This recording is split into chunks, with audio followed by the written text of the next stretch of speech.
decided to do a prologue where we have tourists that are coming to visit this flea market. And some of them are very contemporary with their selfie stick. And, there's the activity of tourists visiting a place. And among the tourists, we have a young lady. We have this sick tourist who is coming through the Marché aux Puces, and she projects herself into the story. And it's also interesting to have the vision from somebody who is in a terminal phase of their life. To see it through the eyes of somebody who knows the end is close. And this is really what Mimi is doing.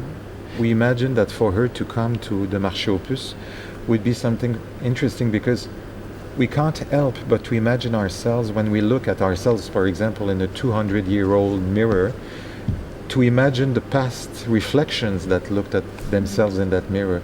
We chose the 1920s because the 20s is an era full of energy in Paris. Paris, the 20s, Paris was the place to be. Every chorus that are in La Bohème have a definite character. They are Serge de Diaghilev, they are Ida Rubinstein, Picasso, Olga Koklova, and Ernest Hemingway, and everybody has interactions. So even if we do not know as an audience member, oh, this is Picasso, in fact they may recognize him. Okay, oh, this is Peggy Guggenheim.